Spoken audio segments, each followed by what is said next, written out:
దేవుని మాట చొప్పున నడవటానికి, దేవుడు విడిచిపెట్టమన్న వాటిని విడిచిపెట్టడానికి, దేవుడు అసహించుకోమన్న లోకాన్ని అసహించుకొని ప్రభువునే కోరుకోవటానికి నీ మనసుని నువ్వు దృఢపరుచుకుంటే ఆ అబ్రహాము దేవుడే ఈరోజు నీ దేవుడు కూడా. ఆయన పేరు నజరేయుడగు యేసు. ఆయన పేరు నజరేయుడగు యేసు. నిన్ను ప్రేమించి నీ కోసం అరికాలములో నడినెత్తి వరకు శిర మొదలుకొని సిరిపాదం వరకు తూట్లు తూట్లు తూట్లు తూట్లు చేయబడ్డాడు. ఉమ్ములు, ముఖం మీద ఉమ్ములు సహించాడు. కొరడా దెబ్బలు తిన్నాడు. రక్తమంతా ఆఖరి రక్తబొట్టు వరకు నేలను కార్చాడు. కల్వరి శిలువలో 3 మేకులతో కొట్టబడి భూమి ఆకాశముల నడుమ వేలాడాడు. ప్రక్క బల్లెపు పోటు. ఎంత ప్రేమించి నీ కోసం ఎంత శ్రమ అనుభవించాడు నా ప్రభు. ఎంత ప్రేమించి ఇంత వేదనను అనుభవించాడు నా ప్రభు నీ కోసం. అంత ప్రేమించిన వాడు ఈరోజు నువ్వు ఆ స్థితిలో ఉండటానికి ఎలా ఇష్టపడతాడు? నువ్వు శాపగ్రస్తంగా ఉండాలని, శపించబడిన బతుకులో ఉండాలని, దుఃఖ సహితంగా ఉండాలని, వేదనలో ఉండాలని ఆయన ఎందుకు కోరుకుంటాడు? కానీ నువ్వు అందులోనే ఉన్నావు. ఎందుకో తెలుసా?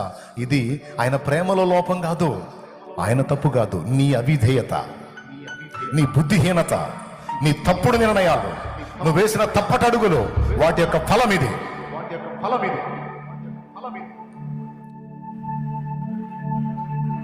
బుద్ధి తెచ్చుకోవాలి, సరి చూసుకోవాలి, సరి చేసుకోవాలి.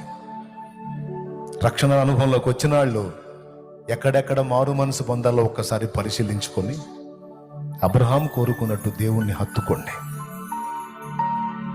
దేవుడు విడిచిపెట్టమన్న వాటిని విడిచిపెట్టండి. దేవుడే నా ఆస్తి, దేవుడే నా అంతస్తు, ఆయన చాలు అనుకుని ఆయన కోసం తెగించి ఒక అడుగు వేయండి. దేవుడు ఏది చేయమన్నాడో ఆ పిలుపుకు లోబడండి. నా జీవితంలో నాకు చాలా వరకు నా లైఫ్ టర్నింగ్ అంటే ఏంటంటే, మొదట ఆయన వెతకటం అయితే, రెండవది ఆయన చెప్పిన మాట చొప్పున తెగించి, ఎవరేమనుకున్నా నాకు అనవసరం, అడుగు వేయాల్సిందే అని తెగించి అడుగులు వేయటానికి సాహసించటం నా దేవుడు నాకు ఇచ్చిన కృప. అది నా జీవితంలో చాలా మలుపులకు కారణమైంది, గొప్ప మలుపులకు.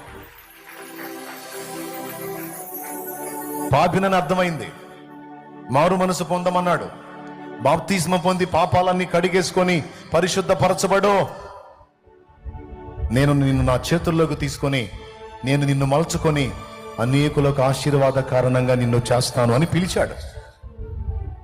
అప్పుడు నేను నా జీవితాన్ని ఆయనకు అప్పగించి, నేనేమి వాయిదాలు వేసుకోవాలా, తర్వాత చూద్దాంలే అని జేబుల్లో చేతులు పెట్టుకొని తిరగలా. ఎప్పుడు దొరికిద్దా నాకు అవకాశం, ఎప్పుడు కడిగేసుకుందామా నా పాపాలు ఆయన రక్తంలో అని ఎదురు చూసి పరితపించి, తీరా అవకాశం వచ్చి పొందబోయేసరికి సైతానుగాడో అడ్డుపెట్టి, ఇబ్బందులు కలిగించి, భయపెట్టి, ఎన్ని తిప్పలు పడినా వెనకడుగు వేయకుండా నేను ఆయనను నమ్మి అడుగేస్తున్నా. ఆయన రక్తంలో నా పాపాలన్నీ కడిగేసుకుంటున్నా. ఇక నాకు దేవుడు యేసు ప్రభువే.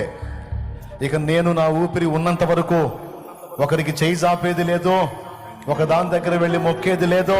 వంగితే ఈ మోకాలు నా యేసు ముందే వంగాలి, అర్థిస్తే ఈ చేతులు నా యేసునే అర్థించాలి. ఇక నా లైఫ్లో రెండో దాన్ని నేను ఆశ్రయించను, నా జీవితంలో ఇంకో దాని వైపు తిరగను. నాకు యేసు చాలు.